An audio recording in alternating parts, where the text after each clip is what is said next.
Olá, pessoal, tudo bem? Pessoal que está aqui presencialmente já consegue me escutar bem? Legal. Pessoal, a gente vai dar sequência aqui no nosso cronograma de palestras, na nossa grade, nossa programação está sensacional hoje. E a gente traz um tema também aqui muito relevante para os pequenos negócios, principalmente aqueles que estão empreendendo no ambiente digital, né? Que é a questão do direito digital e os negócios tecnológicos. Quais são os desafios do empreendedor no ambiente digital? E a gente trouxe aqui para falar um expert nesse assunto, né? O Daniel Carlos Machado. Ele que é advogado e consultor jurídico, mestrando em Direito da Sociedade da Informação pela FMU, pós-graduado em Direito Contratual pela PUC-SP, pós-graduado em Direito Empresarial pela PUC, com MBA em Gestão de Negócios pela Universidade de São Paulo.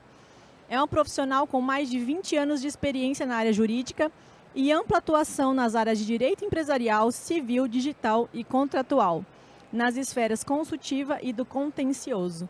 Então, eu peço aqui uma salva de palmas para o Daniel.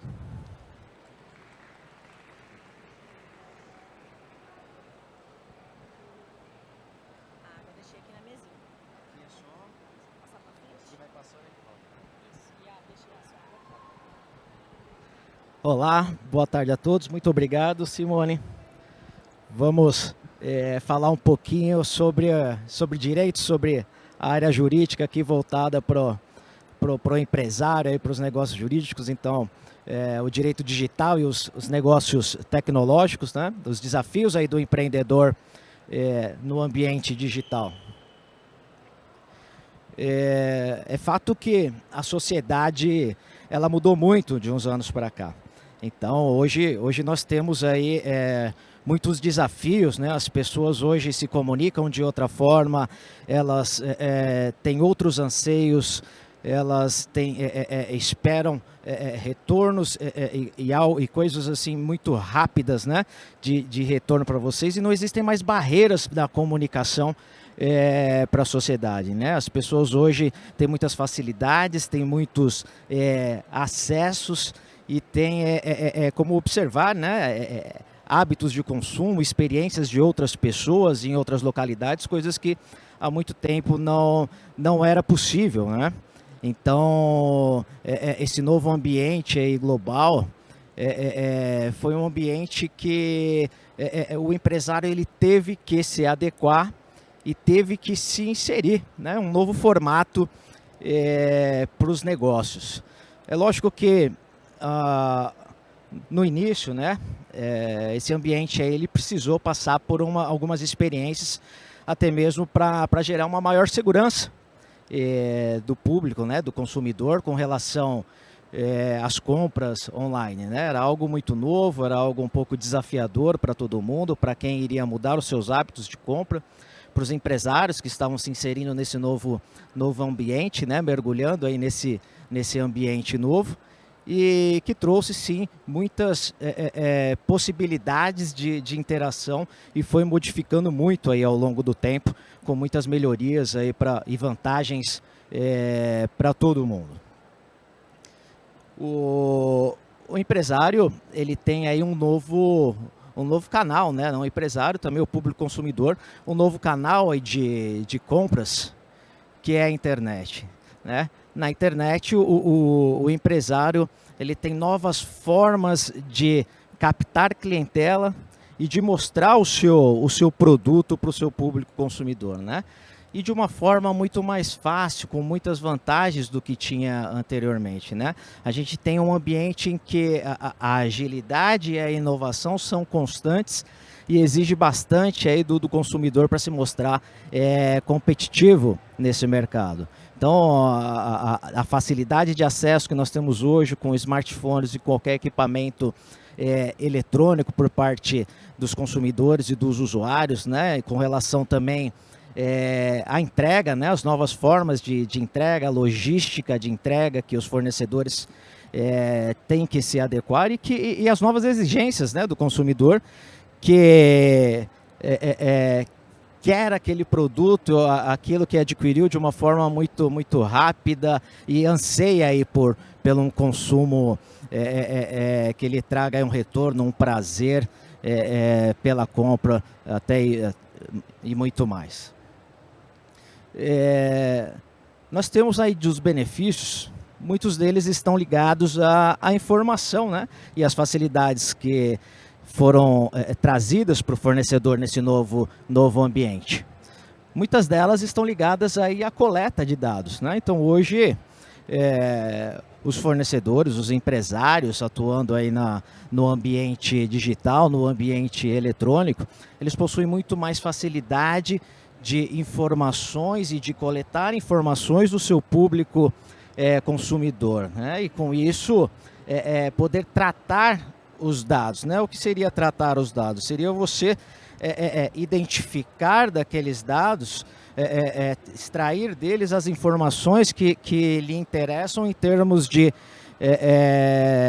uma vantagem de marketing, ou para você poder ter umas propostas de marketing mais direcionadas, né? Como, por exemplo, saber qual que é o seu público consumidor, idade do seu público, localidade onde você mais vende produtos e serviços, quais são os desafios, talvez as localidades onde você precisa trabalhar um pouco melhor o seu produto ou o seu serviço, e até mesmo a aceitação do produto ou do serviço no mercado, né? Então essa facilidade também veio muito com a questão do uso da utilização dos algoritmos, né? Hoje nós temos softwares que em questão de segundos ou minutos trabalham essas informações que chegam a todo instante às mãos dos fornecedores, e tendo parâmetros muito bem definidos, elas já conseguem trabalhar e lhe trazer aí um resultado, um direcionamento para possíveis ações de vendas, ações voltadas aí para o público consumidor aí de determinado produto ou serviço, né? Então isso permitiu com que os empresários e os fornecedores de produtos ou serviços também pudessem traçar e criar novas estratégias de marketing. Hoje nós temos um direcionamento de publicidade muito mais assertivo, muito bem direcionado ao público consumidor, e com um retorno muito melhor, uma vez que você já sabe o público que gosta, que utiliza o seu produto ou o seu serviço.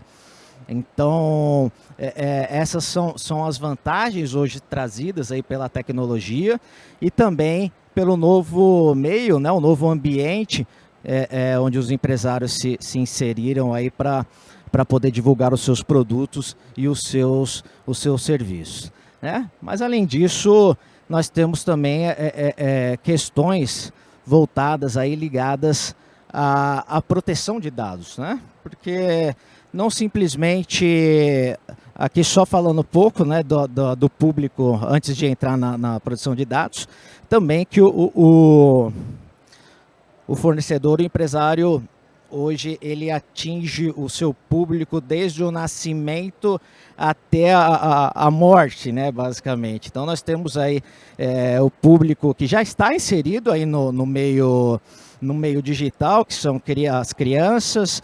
Nós temos aí os pais que compram produtos, serviços para crianças desde o seu nascimento, depois as próprias crianças que desde cedo são inseridas aí no meio digital e utilizam dos meios eletrônicos, né? Já passam a desejar e a ter acesso a determinados produtos, também muitas vezes direcionados por propostas de marketing de empresas já para esse público.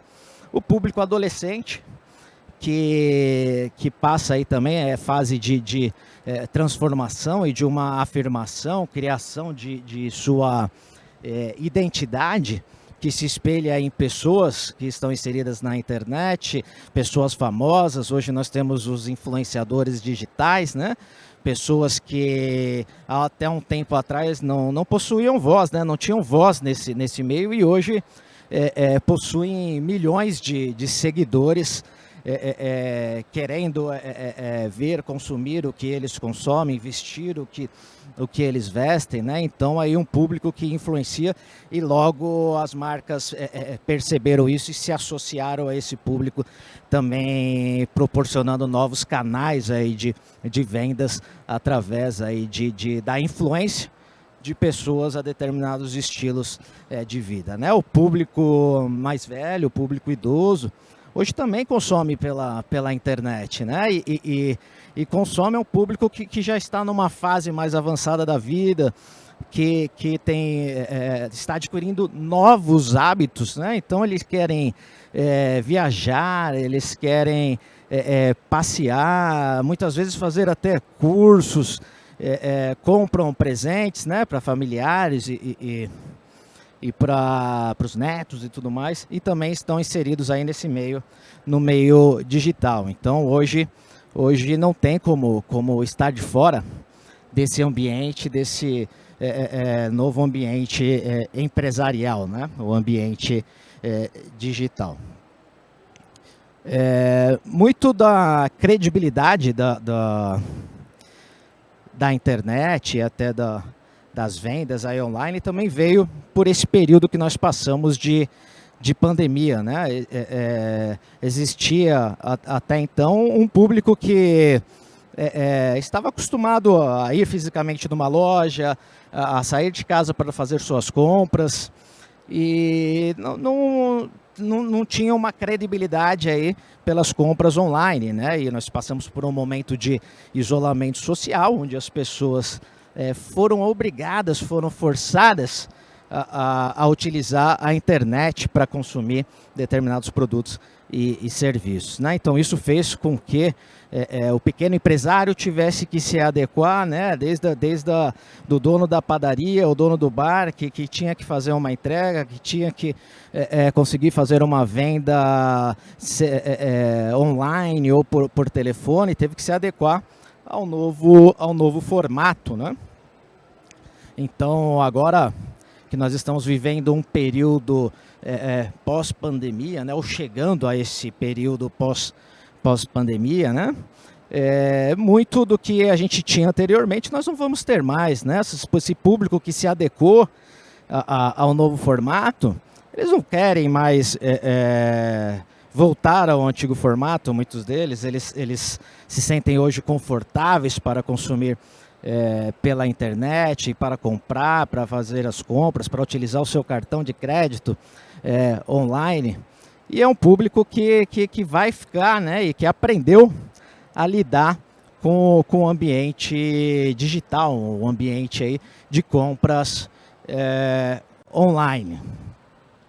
É lógico que nós temos aí também não só os benefícios, né, de tudo isso, de muitas vendas, de conseguir escalar as vendas, de conseguir ter acesso a informações dos consumidores e poder direcionar as ações de publicidade por parte dos fornecedores, mas também todos tiveram que se adequar, né? Hoje nós temos os contratos digitais.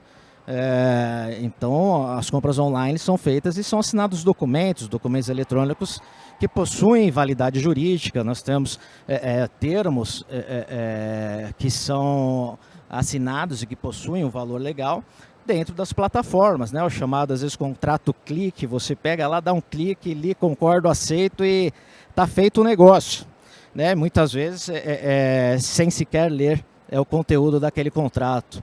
Porque para ter essa agilidade e essa dinâmica de vendas na internet, o fornecedor ele não tem como trabalhar de outra forma que não seja por meio de um contrato de adesão, ou seja, um contrato que não permite que a parte que está consumindo, comprando, adquirindo produto ou serviço, discuta as cláusulas contratuais, né? Porque se permitisse uma discussão de todo o contrato, certamente nós não teríamos essa agilidade e essa escala de vendas aí que se espera no ambiente digital.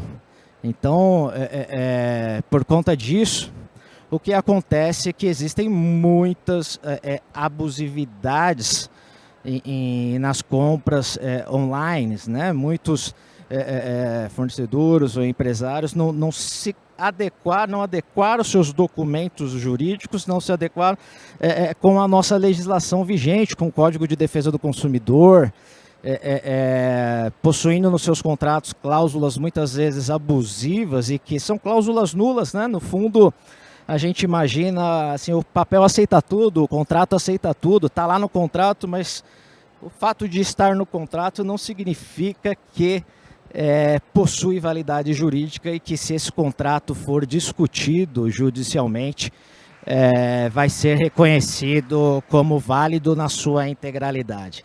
Então, pode ser que muitas das suas cláusulas sejam consideradas nulas por abusividade. Então, são novos cuidados que devem ser tomados aí por conta das formas do contrato digital, especialmente esse formato de adesão, né? E nós temos aí um Código de Defesa do Consumidor extremamente protetivo e que exige que toda e qualquer informação seja dada de forma muito clara ao consumidor e que ele saiba exatamente o que ele está adquirindo, o que ele está consumindo e que tenha perfeita noção e entendimento do contrato, né? Então, hoje a gente evita, inclusive, a redação técnica de contrato, uma redação jurídica, tendo que usar uma redação mais acessível, né, para o leigo, para aquele que não tem o conhecimento jurídico, para que ele possa entender e possa ser considerado válidas as condições contratuais, né?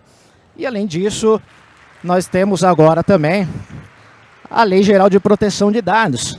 Então, aí um desafio maior ainda para o fornecedor, que, como a gente disse aqui inicialmente, coleta as informações de seus usuários e trabalha essas informações e, muitas vezes, para conseguir uma escala do seu negócio, para continuar direcionando vendas, às vezes para ampliar mercados e tudo mais. Só que essas informações elas não podem ser usadas de qualquer maneira.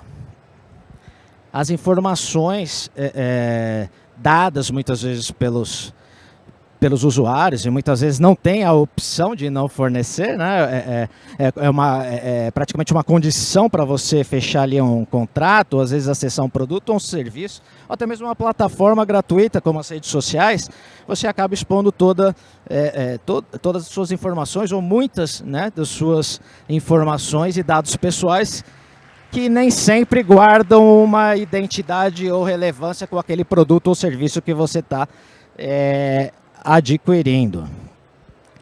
Então, nós temos hoje a Agência Nacional de Proteção de Dados, que fiscaliza as empresas. Nós temos muitos órgãos fiscalizadores e o que está acontecendo é que muitas empresas já estão sendo multadas e penalizadas pelo uso indevido aí de informações coletadas no ambiente digital, né? Então, trouxe aqui algumas situações, alguns cenários aqui só como amostragem. Nós temos a situação do Facebook, né? O Facebook foi condenado a pagar 6,6 milhões por vazar dados de usuários. Isso aqui foi notícia aí que ganhou o mundo, né? Com as eleições nos Estados Unidos do Trump, né? Da consultoria Cambridge Analytica, que usou os dados, né, fornecidos pelo Facebook dos usuários para direcionar e-mails relacionados aí às campanhas presidenciais, né? Então, isso ficou demonstrado e o Facebook foi penalizado aí por conta aí dos dados dos usuários que foram vazados. Nós temos trouxe umas outras situações, só para ficar claro para vocês, que independente do segmento, independente do porte, todos estão sujeitos às penalidades, à fiscalização, e as informações chegam de maneiras diversas aí para as autoridades, né? Então, nós temos também o caso aqui da Cyrela. A Cyrela foi a primeira empresa brasileira que teve uma condenação por vazamento de dados, né? Então, tiveram aí as motivações, os dados vazados da empresa, que no fundo os clientes que adquiriam imóveis, né, forneciam os seus dados, e a Cyrela ela vazou esses dados, ela passou os dados para alguns fornecedores, né, para agentes financeiros e empresas de decoração. Então o que aconteceu foi que os consumidores passaram a ser abordados, né, por essas empresas, por ligações para venderem serviços, produtos, como a parte de decoração. E aqui num caso específico, foi de um cliente específico, a Cyrela foi condenada a pagamento de 10 mil reais e além da obrigação de não mais fornecer os dados aí das pessoas sob pena de aplicação de multa aí de 300 reais por contato, né? Ou seja, uma penalidade pesada aí para realmente inibir a atuação dessas empresas aí fornecendo os dados, né? Porque os dados não tinham qualquer relação com a compra do imóvel em si, né? Nós tivemos também o caso interessante, que é o caso da Uber, né?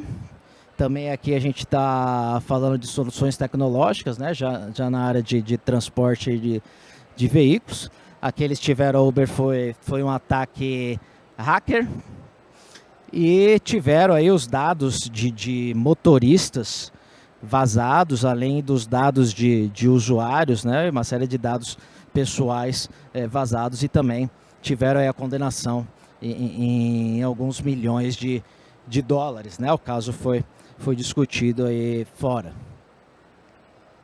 A Target, a empresa também norte-americana, também passou por problemas, uma empresa grande que teve aí na Black Friday 2013, ela teve aí um vazamento de dados também, que foi por ataque hackers aí também, que invadiram e pegaram aí a base de dados dos clientes.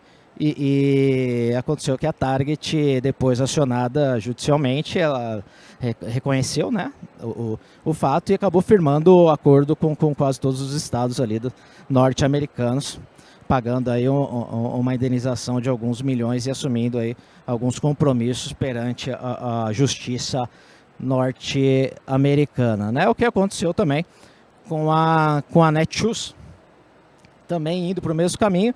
A Netshoes foi aqui no Brasil e a condenação foi no Distrito Federal. Também tiveram a penalidade por vazamento de dados de usuários. Então, assim, né, além da multa, né, a obrigação de corrigir os problemas tecnológicos que fizeram ou de repente tornaram aquele ambiente da base de dados deles passível de ser invadido, ou seja, estão sendo cobrados das empresas que investam mais em tecnologia e que protejam os dados que estão sob sua guarda, né? Inclusive, se a gente pensar num terceiro fornecedor, que é quem tem o data center aí, que hospeda os dados da empresa. Então existe uma cadeia aí de responsáveis, e a responsabilidade por vazamento de informações, né, mesmo com invadindo, com uma evasão aí, hackers, né? Existe um certo risco aí da atividade econômica que é atribuída ao empresário por conta aí de vazamento de dados. Então o fato é que está acontecendo, muitas empresas já sofreram penalidades, estão discutindo questões administrativamente ou judicialmente, independente do segmento. Essas são algumas empresas. Nós temos aí bancos, empresas aí da área financeira, empresas da área de tecnologia, nós temos aplicativos ali de relacionamento, redes de hotel, empresas do varejo. Então, assim, de todos os segmentos e independente aí do porte, que a gente está falando de empresas de porte grande, mas aí nós vimos que muitas delas elas são investigadas e tem essa apuração, que partem por denúncias de pessoas que trabalhavam na empresa, né? O ex-diretor que saiu da empresa e que denunciou a empresa. Então, muitas vezes se imagina que é difícil de acontecer, ou que não vai acontecer, principalmente com o pequeno, com o empresário menor, mas isso pode acontecer, lógico que em proporções diferentes, mas em decorrência de denúncias para as autoridades, que pode ser para o PROCON, para o Ministério Público ou para a própria Agência Nacional de Proteção de Dados, né? E quais as consequências disso, né? Às vezes a gente pensa só na parte financeira, fala, não, dependendo da empresa, o tamanho da empresa, vale a pena, né? Ela faz o tratamento de dados das informações, o lucro que ela vai obter utilizando essas informações e escalando suas vendas, se compensa com o valor de indenização, né? Mas a gente se esquece que a marca ela tem um valor, né, de mercado e que talvez isso seja um grande problema. O cliente ele pode se afastar daquela marca. Hoje a gente vê aí muito disso, né? Que grupos aí que defendem às vezes determinadas situações ou pontos de vista, ou seja, da parte ecológica, feminista ou qualquer outro tipo de grupo que tenha aí um justo motivo, ele se afasta da empresa e para de consumir. Nós temos o prejuízo da exposição da marca, né? A marca passa a ser exposta da mesma velocidade que se escalam as vendas e que se atinge os consumidores. Você tem uma exposição negativa também da marca.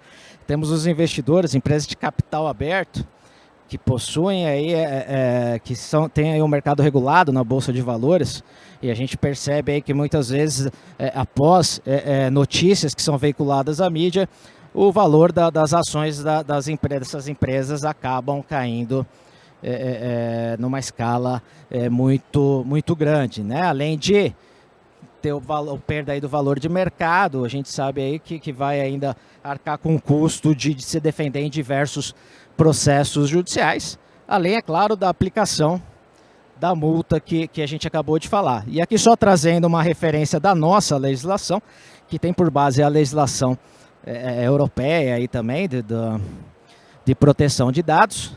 A gente tem aqui, ó, a lei ela traz expressamente o percentual de 2%, né, como sendo teto para aplicação da multa, né, limitada a 50 milhões de reais por infração.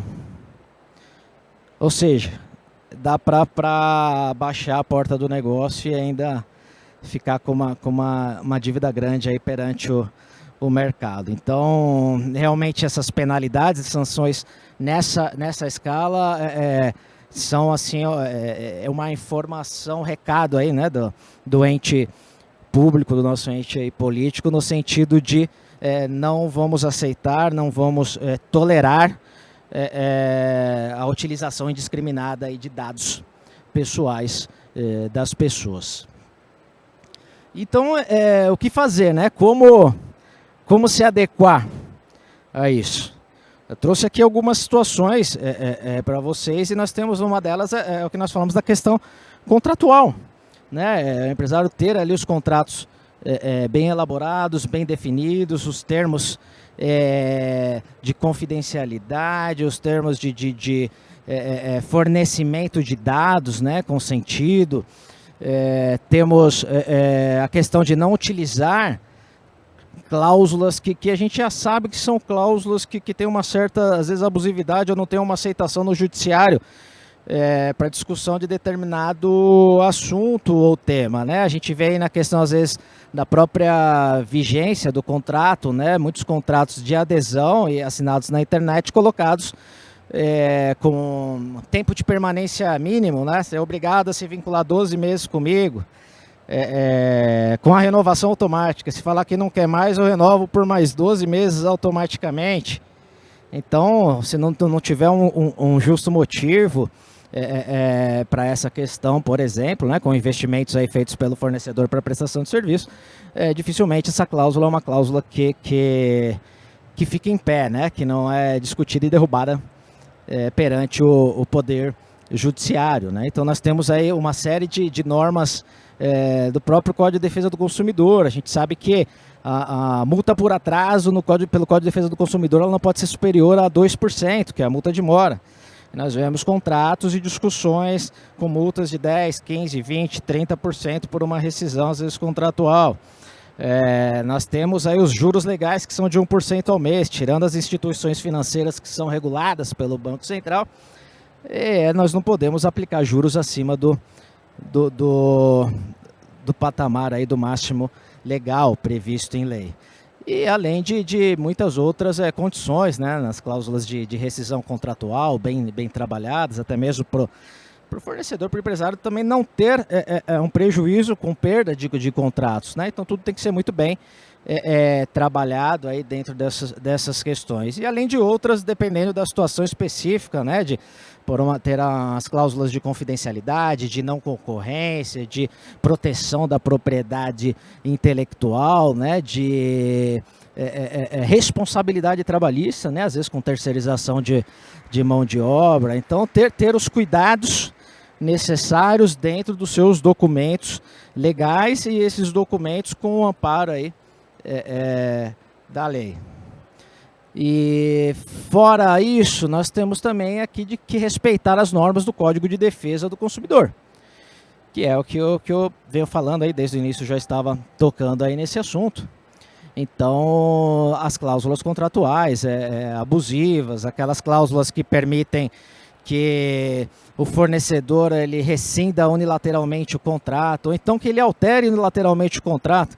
Pode parecer absurdo, mas a gente vê hoje nos contratos, em muitos contratos eletrônicos, uma cláusula lá onde é colocada da seguinte forma, em que o cliente ele faz uma adesão às políticas da empresa, né, políticas de tratamento de dados, outras políticas da empresa, código de ética e tudo, e ele se sujeita, o fornecedor ele coloca a condição de que ele pode alterar unilateralmente e subir no site dele as condições, e que o cliente se sujeita já à aceitação prévia das alterações. Fala, mas eu não sei nem o que vai ser colocado nesse contrato, nesses novos termos, como que eu já estou dando a minha aceitação? Isso não tem validade.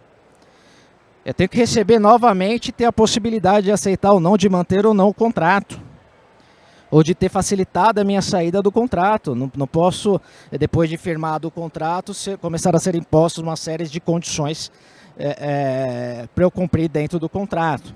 Então, sim, são algumas questões que devem ser analisadas e discutidas com um certo cuidado. E o Código de Defesa do Consumidor também traz uma lista, né, de situações em que haverá nulidade aí das cláusulas contratuais, né? Então, normalmente essas que colocam o consumidor em uma situação de desvantagem excessiva, né? Numa grande desvantagem ali na questão contratual. E aqui a gente entra na própria também LGPD, né? Que devem ser respeitadas aí, as questões da LGPD, trouxe algumas, né? E aqui a gente fala especificamente da finalidade. Então, quando você pede os dados e põe um termo de fornecimento de dados, que o cliente aceita que você utilize os seus dados, tem que haver uma finalidade. Mas para qual finalidade os dados? Não pode ser para qualquer finalidade. Tem que ter a finalidade específica. Falei, como que eu poderia usar os dados? Eu preciso do nome CPF porque eu vou emitir uma nota fiscal. Eu preciso do endereço porque eu vou fazer a entrega do produto. Às vezes eu preciso do nome de uma outra pessoa para saber quem que vai receber esse produto, esse serviço. Preciso de um telefone, preciso de um contato de e-mail, às vezes, para mandar uma mensagem de entrega ou coisa do tipo.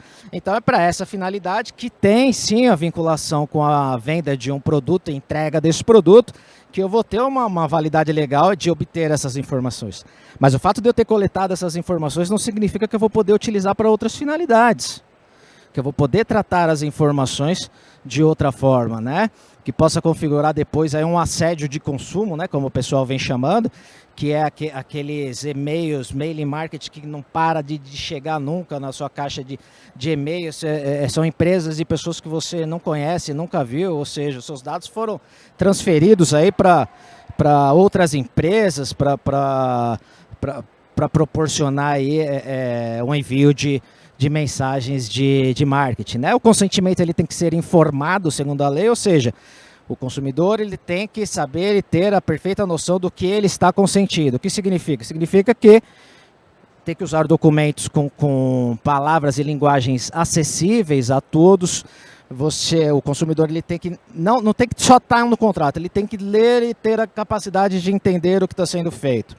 né? Muitos contratos, principalmente que a gente vê às vezes digital, eles têm um contrato, o contrato é de uma folha, mas menciona 15 anexos, né? Menciona o anexo código de ética, o anexo termo de consentimento para a utilização de dados, e depois você não encontra, né? Você vai entrando no site da empresa e não está em lugar nenhum, não tem acesso, você não sabe o que está consentindo. E a gente sabe que o consumidor, ele quer comprar, às vezes, um produto, um tênis, vai lá, dá um clique, o clique ele aceitou tudo e foi. Então, não é porque ele deu um clique que houve uma manifestação ali de vontade que tudo isso é válido, porque se não houver o respeito ao que está previsto na lei, isso não vai ter a validade jurídica na hora que precisar acionar ou justificar uma postura de ter coletado e utilizado dados aí das empresas, né? E ela tem que ser necessária nesse sentido que eu já falei, que é necessária para aquele tipo de serviço ou produto. Então, eu quero o endereço, eu quero as informações de cartão de crédito porque você vai fazer o pagamento online, eu quero o seu telefone porque eu vou mandar uma mensagem depois para você acompanhar a entrega. Então, é necessária e tem a finalidade bem especificada. Então, aí dentro de tudo aí que foi colocado, acho que a ideia era trazer para vocês aí dentro do nosso tempo essa visão, né? Da melhoria, dos benefícios que foram gerados para todos, mas também da forma consciente como devem ser utilizadas as informações e por todos, né? E da validade, né? Dos riscos que existem, porque existem os riscos. E as agências agora, a agência reguladora, a Agência Nacional de Proteção de Dados e os órgãos fiscalizadores estão sim multando e tentando fazer com que as empresas não usem de forma indiscriminada aí os dados, né? Além da possibilidade de discussão contratual com nulidade de algumas cláusulas aí contratual, né? Então eu trago aí no final aqui para a gente finalizar as palavras aí do Bill Gates, né? Em alguns anos vão existir dois tipos de empresas, as que fazem negócio pela internet e as que estão fora dos negócios. Não dá mais para ficar fora da internet, ela é uma realidade, está aí para todos. Tá? Então eu finalizo aqui, agradeço o Sebrae pela oportunidade que me deu, agradeço vocês aí pela paciência de nos ouvir aqui e desejo uma ótima tarde a todos, deixo aí o meu contato para qualquer dúvida ou necessidade. Muito obrigado. Boa tarde. Obrigado, doutor. E aí, pessoal, curtiram?